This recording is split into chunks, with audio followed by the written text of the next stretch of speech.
ubwa mbere nkeze cane bimwe bivuye ku mutima uyu muryango washinze iki kigo cakira abana bagendana ubumuga cane cane bwo kutabona n'abana basanzwe bakomeye. Nagira ngo muntize amashi tubakengurukire cane gose.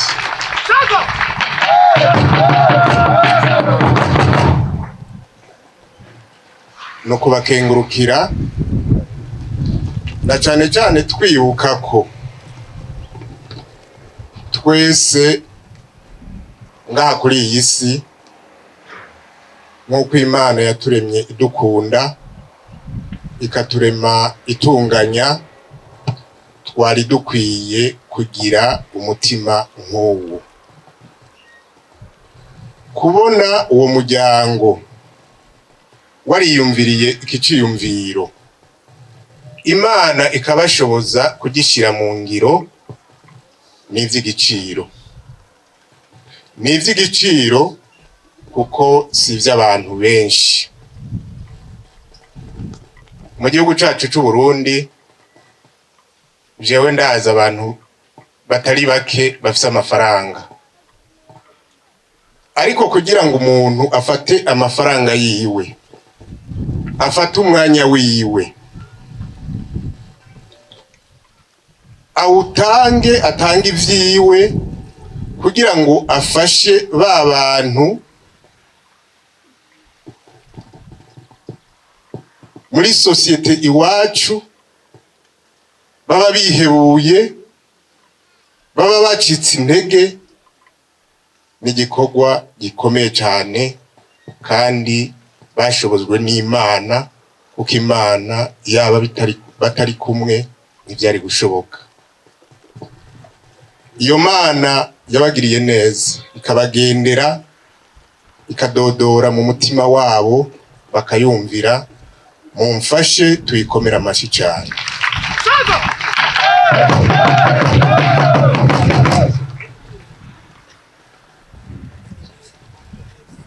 Barafashije cane mu mbonoka zoza y'igihugu cacu, igihugu giteye imbere, igihugu cifashe mu 2040 giteye imbere mu 2060.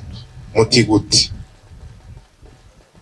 Abantu bagendana ubumuga uko dusanzwe tubizi mu gihugu cacu c'Uburundi, mu miryango aho bavukira usanga n'abavyeyi barihebuye, bati umwana wanje ntaco azovamwo, ati mbega none azobaho gute, azokwibeshaho gute? Ariko murumva yuko Imana iciye muri uwo muryango yakoze igikorwa gikomeye cane, gutanga ubumenyi cane cane ku bagendana ubumuga. Ni umushinga ukomeye mw'iterambere ry'igihugu cacu. Mwese murabizi mu miryango mubona bafise abana bagendana ubumuga, mu minsi yahera uwo mwana yirirwa kukumba ku mbuga, nta na kimwe.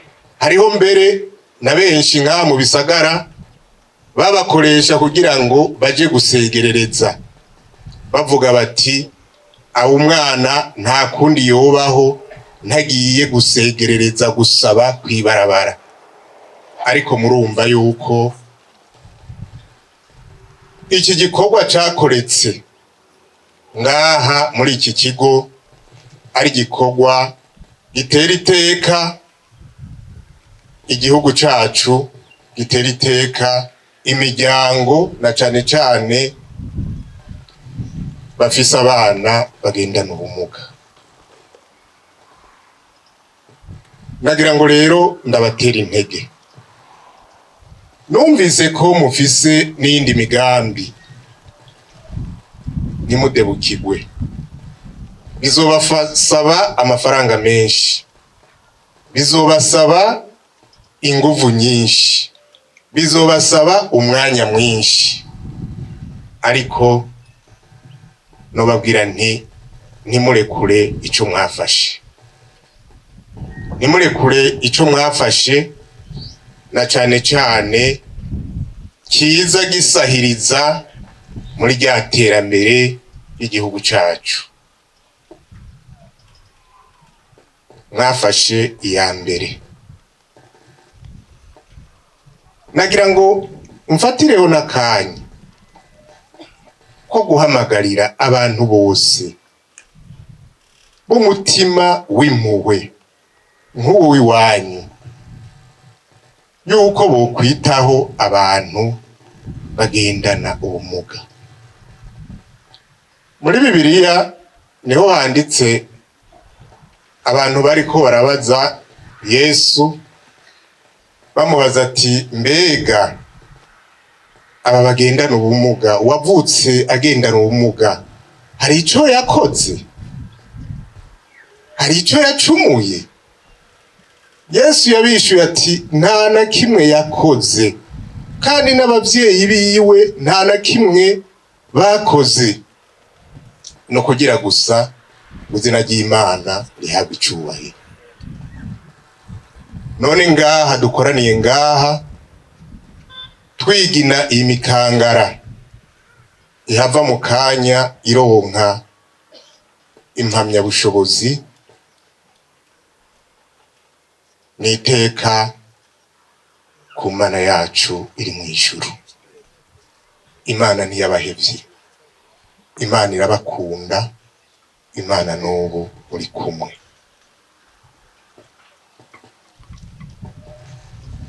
Nk'uwaje aserukira leta y'u Burundi, cane cane ibicishije mu bushikiranganji bujejwe gushigikirana, nagira ngo ndabemerere yuko leta atacitse azokora kugira ngo ishigikire ibikorwa nk'ibi, ishigikire abantu nka mwebwe, na cane cane ibatera intege impande zose. Ku bana mugiye kuronka urwo rupapuro, yanabivuze, usanzwe afasha iki kigo ati sinzi ko muzoca muhagarika, ariko nanje nagomba ndabatera intege.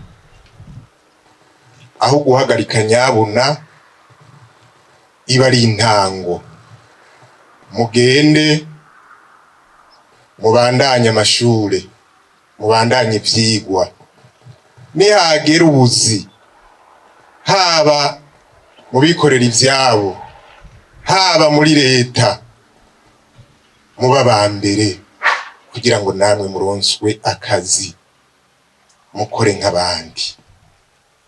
Murabona yuko muri iki ciyumviro aba bantu bagize batavuze bati reka ko bagendana ubumuga tubahe ishuri rya bonyene, baciye bashiramwo n'abantu basanzwe bakomeye kugira ngo babereke yuko mwese imbere yiwe n'imbere y'Imana mungana kandi musa. Rero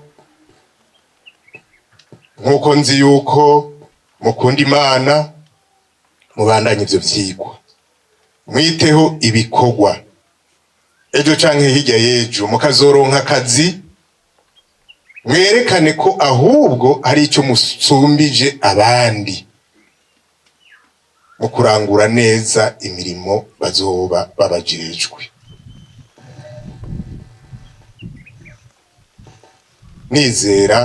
Nizigira yuko ata muntu n'umwe no munsi mu gihugu cacu afise ino munsi umutima wo gukumira umuntu agendana ubumuga, na cane cane mu bijanye no kuronswa akazi. Nagira ngo mu guheraheza nongere nshime cyane kuri aka karyo, nshimira n'abagize icyo bakora bose kugira ngo iki kigo kibe kimeze uku kimeze, na cyane cyane nk'uko uwujejwe fondasiyo yabivuze, duhereye kuri nyine icyubahiro umukuru w'igihugu cacu General Major Ndayishimiye Evariste,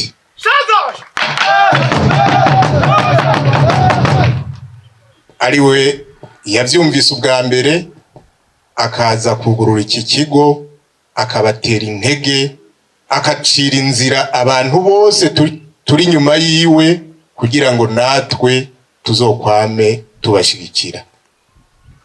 Rero